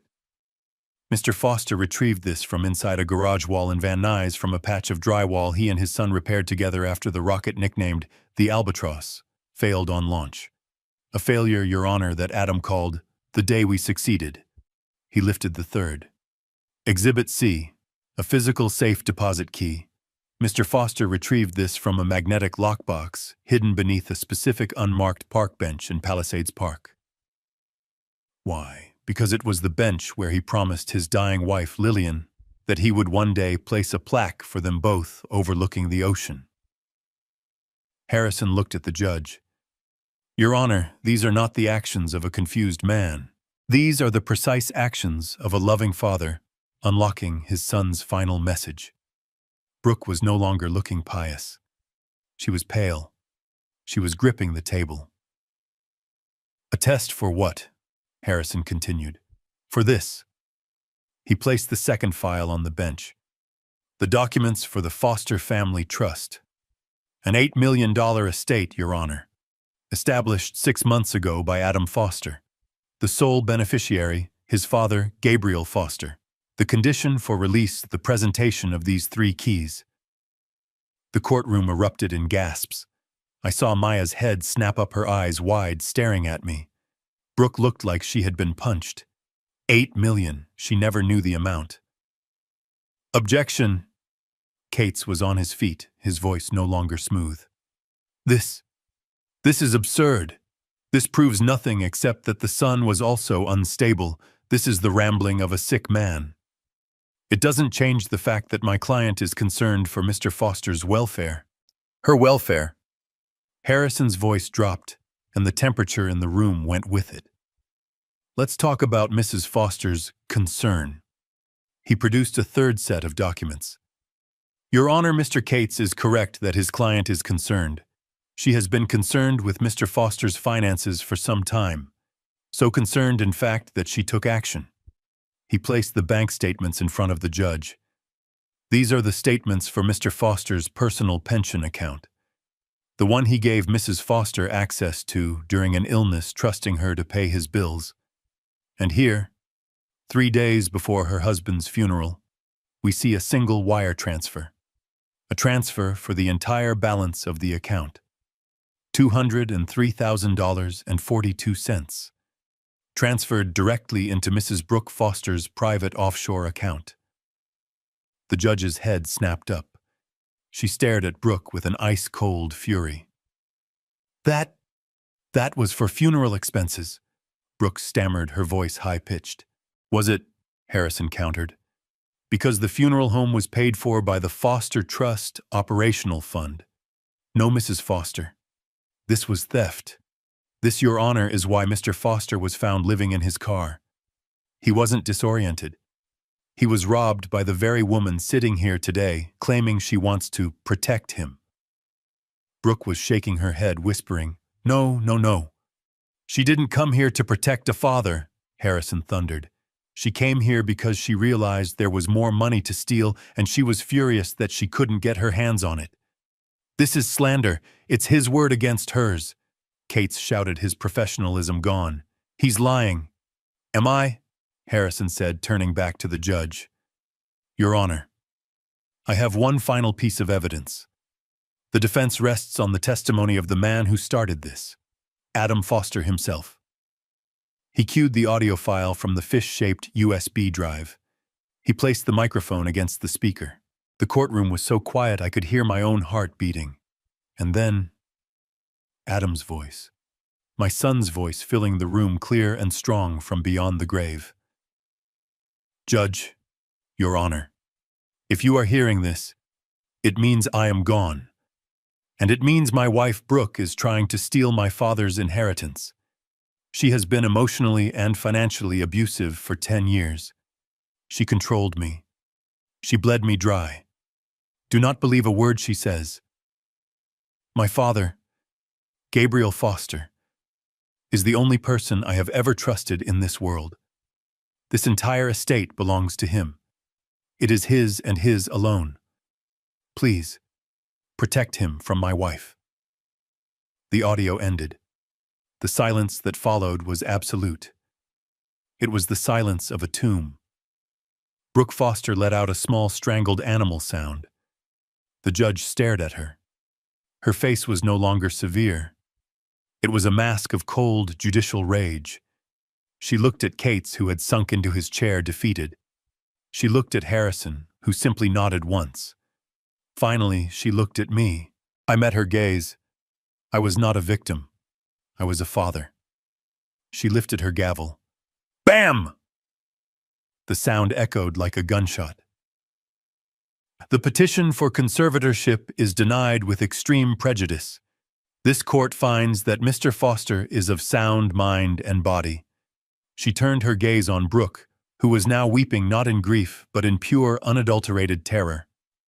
This court, the judge continued, her voice ringing with authority, finds there is significant credible evidence of criminal activity. I am immediately ordering a criminal investigation into Mrs. Brooke Foster for the charges of elder financial abuse, perjury, and grand larceny. Bailiff, secure the plaintiff. The gavel fell. The sound was so final, so absolute, it seemed to suck all the air from the room. Bam! Denied. Bam! Criminal investigation. Bam! Secure the plaintiff. I watched as if from a great distance as two uniformed bailiffs moved toward Brooke. Her face, which had been pale with shock, crumpled into a mask of pure, uncomprehending terror. "No," she whispered, shaking her head. "No, this is a mistake. He's the one who's crazy. Can't you see he's—" The bailiffs didn't argue. They didn't listen. They were professionals. One took her left arm, the other her right. "Mrs. Foster, please stand up. You need to come with us." "Get your hands off me," she shrieked, the sound high and animalistic. The grieving widow was gone, replaced by a cornered, panicked animal. "Stephen Cates.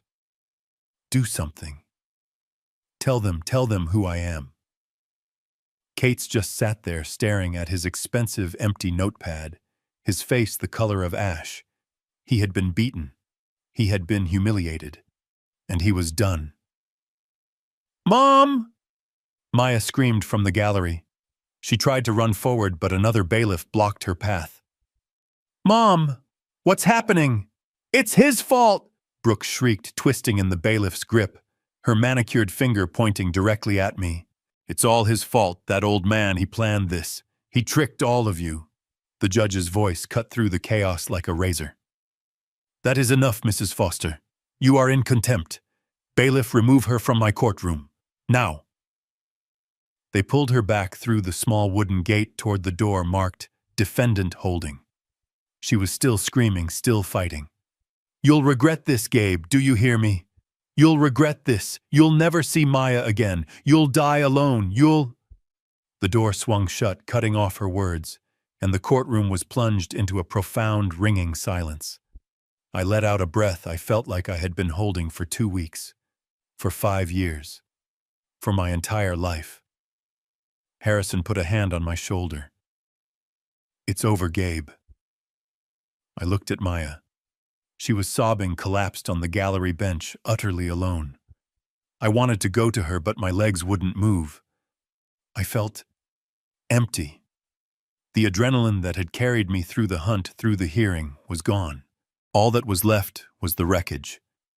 2 weeks later, I stood on the sidewalk across the street from the house I had helped buy, the house I had been thrown out of. It was no longer a home. It was a casualty. A bright blue "Notice of Foreclosure" sign was taped to the front door, the ink already starting to run in the harsh sun. The lawn, once meticulously kept by Brooke's expensive gardening service, was already turning brown. The rose bushes I had pruned were wilting. Brooke, it turned out, hadn't paid the mortgage in 3 months. Not since Adam's death. She had been too busy trying to secure her $8 million future to worry about the $50,000 present. The bank hadn't waited. While I watched, a patrol car pulled up. Not for me this time. It parked at the curb and 2 officers walked up the driveway. A moment later, a plain, unmarked car pulled up behind them. A woman in a dark suit got out. It was a detective from the Elder Abuse Division. They were here for Brooke. After the hearing, the judge had released her on bail, but the criminal investigation had been swift. Harrison had handed them everything.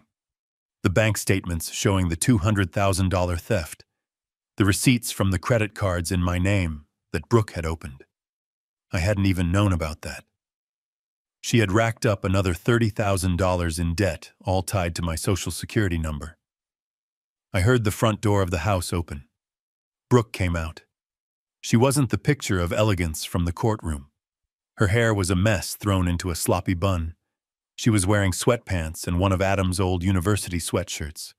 It was a grotesque parody of the grief she had faked for so long. When she saw the officers, she froze. Can I help you?" "Are you Brooke Foster?" the detective asked. "Yes. What is this?" "Ma'am, you are under arrest for the charges of grand larceny and financial elder abuse." I watched as they turned her around, put her hands behind her back, and clicked the handcuffs into place. The sound was quiet, metallic, and final. She didn't shriek this time. She didn't fight. She just slumped. All the ambition, all the cruelty, all the confidence drained out of her, leaving an empty, defeated husk. As they led her to the patrol car, she saw me. She stopped. She looked across the street, her eyes meeting mine. I saw no remorse, no apology. I saw only a cold, bottomless, reptilian hatred. A hatred that blamed me not for what she had done, but for getting caught. I didn't smile. I didn't gloat. I just held her gaze. I just stood there, a 72-year-old man, in a new suit, a testament to the fact that I had indeed learned to survive. They put her in the car and drove away. The front door of the house remained open. A moment later, Maya stumbled out. She was carrying a backpack and a small rolling suitcase. She looked lost. A 16-year-old girl, her father dead, her mother just arrested, her home being seized by the bank. She sat down hard on the curb right next to a patch of dying roses, put her face in her hands, and began to sob. Not the dramatic sobs of her mother, but the deep, racking, hopeless sobs of a child who had just lost everything. I waited. I let her cry. I let the reality of the moment settle on her. Then I crossed the street. My shadow fell over her. She looked up, her eyes red and puffy, streaked with mascara. When she saw me, her face hardened. It was Brooke's expression. "Go away," she spat. "Haven't you done enough? You destroyed my family. You destroyed everything." I didn't flinch. I sat down on the curb next to her. It was uncomfortable. My old hip protested. But I sat. We stared at the foreclosed house in silence for a long minute. "She lied to you, Maya," I said quietly. "She's my mother," she cried. "She was trying to protect us. You stole my father's money." I turned to look at her. "No, your father gave me his money because he knew your mother would steal it from you." That stopped her. "What? I am not your enemy, Maya. I have never been your enemy. Your mother is. She didn't just kick me out. She didn't just steal my life savings. She was poisoning you.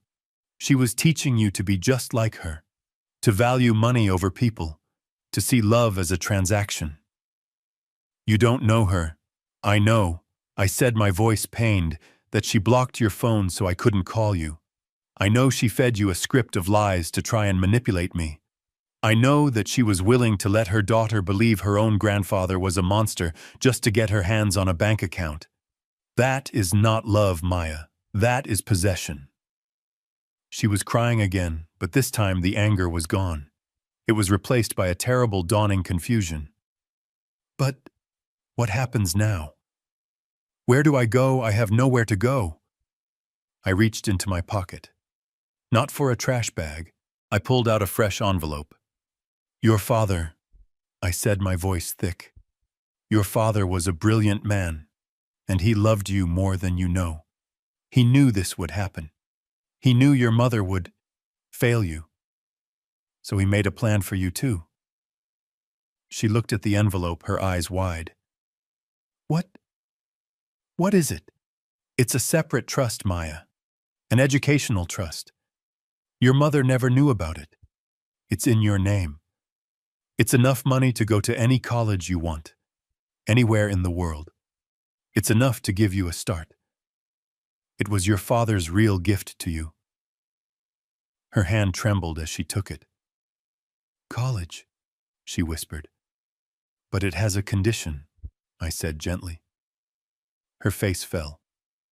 "A condition, a very strict one. Your father put it in place. The trust will only activate. You can only access it if you are no longer in your mother's care." "You mean I have to leave her?" "I mean," I said, choosing my words carefully, "that you have a choice. A choice your father wanted you to have. You can stay with her, stay in this world of lies and anger and manipulation. Or you can leave. You can go and live with your great-aunt Caroline, my Lillian's sister, in Oregon. She's a good woman. She's a teacher. She will give you a safe, stable home until you are 18. I put my hand on her shoulder. "Your father wanted you to be free, Maya. He wanted you to have a chance to become someone different. Someone like him." She looked at the envelope. She looked at the house with its blue foreclosure sign. She looked at the empty space where the police car had been. She looked at me and her grandfather, the man she had been taught to hate for 2 weeks. She was 16 years old, and she was at a crossroads. She wiped her eyes, not with her sleeve, but with her hand.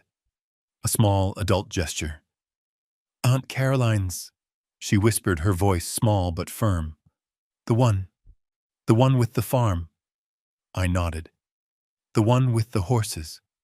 A tiny ghost of a smile touched her lips. I always liked her." She stood up, clutching the backpack and the envelope. She looked at the house one last time, a place of poisoned memories. Will you come visit?" she asked, looking at me. "I'll be there," I said, my voice thick, "before you even have time to miss me." She nodded. She took a deep breath. And then my granddaughter, my son's child, turned her back on the wreckage of her mother's life, and she started to walk. 6 months. 6 months have passed since the day I sat in that courtroom and watched my son's life shatter. 6 months since I watched the woman who had shared his bed, the woman who had spit hatred at me, be led away in handcuffs. I live in Palisades now. I didn't buy a mansion. I didn't need one. I used a small fraction of the $8 million to buy a view. It's a penthouse apartment, not sprawling, but the walls are glass, and they look out over the Pacific. Every morning I make my coffee and I sit, and I watch the ocean breathe. It is the first time in my 72 years I have ever known true silence. The only sound is the distant crash of the surf and the steady, comforting ticking of old clocks. Down in the secure garage, the Buick is parked. Harrison's legal team found it at an impound lot in East LA. Caked in dust, a ticket for vagrancy still tucked under the windshield wiper. It was scheduled to be auctioned, probably for scrap. I bought it back for $300. It took me 2 full months to restore it. I did the work myself in a rented garage space. The engine. Adam and I had built it well. It just needed new belts, fresh fluids. The vinyl seats in the back, the ones I had slept on, the ones that still smelled of my own fear and desperation. I tore them out. I reupholstered them with my own hands. I worked the new leather, stretching it, stitching it, until every trace of the old shame was gone. I buffed the paint. I fixed the window seals. I even left the small hairline crack in the dashboard, the one Adam made with a wrench when he was 16. It runs like a new car now. I don't drive it much, but I know it's there.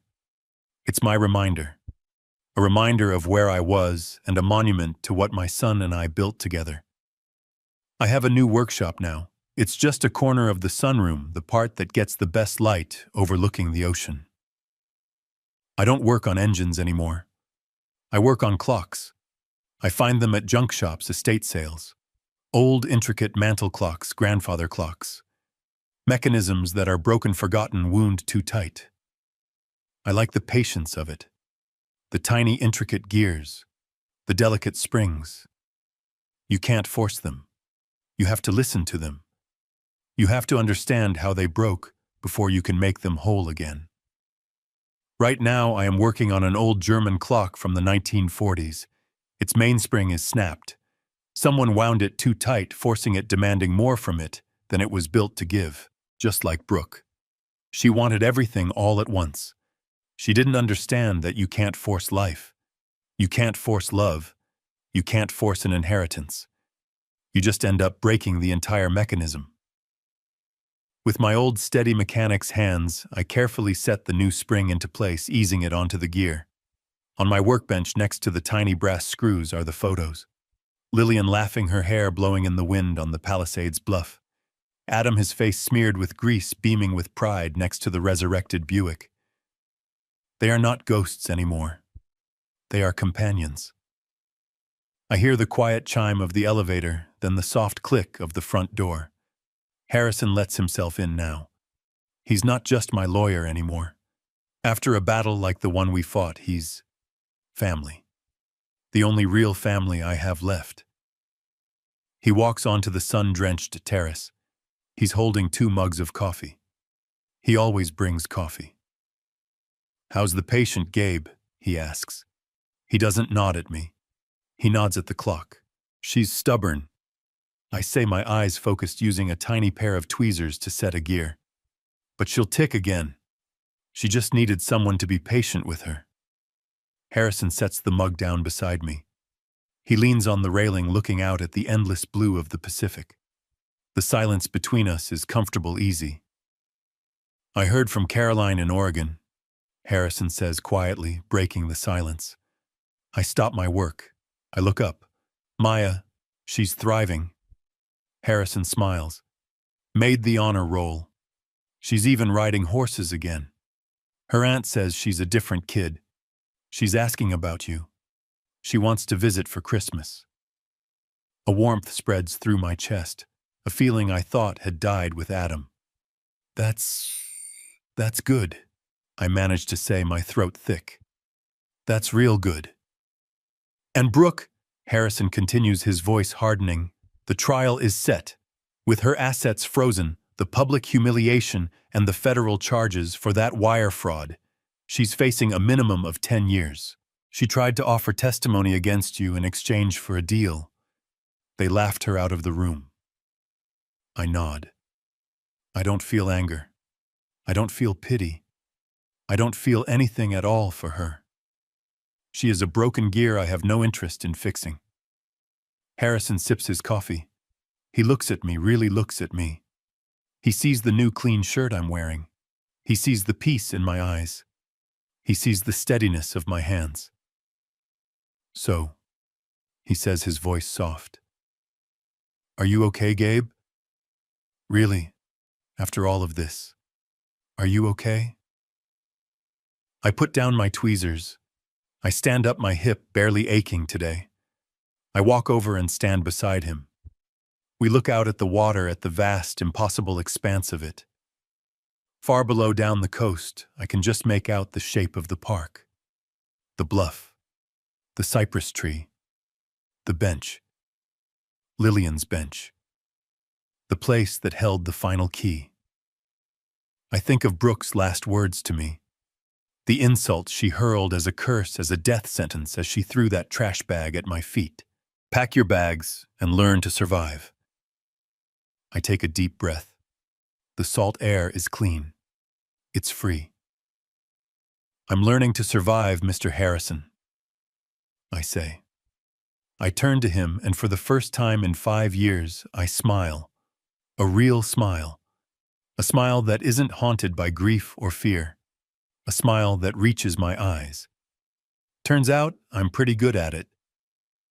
This story is a powerful lesson in never underestimating those who seem quiet or modest.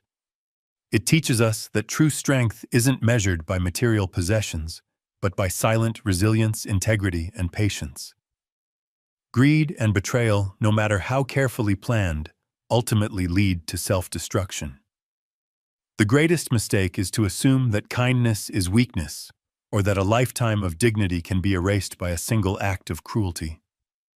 True power lies in the truth, and it will always find a way to be heard, proving that character, not an inheritance, is the only legacy that matters. Share your story in the comments if you have ever had to stand up to someone who underestimated you.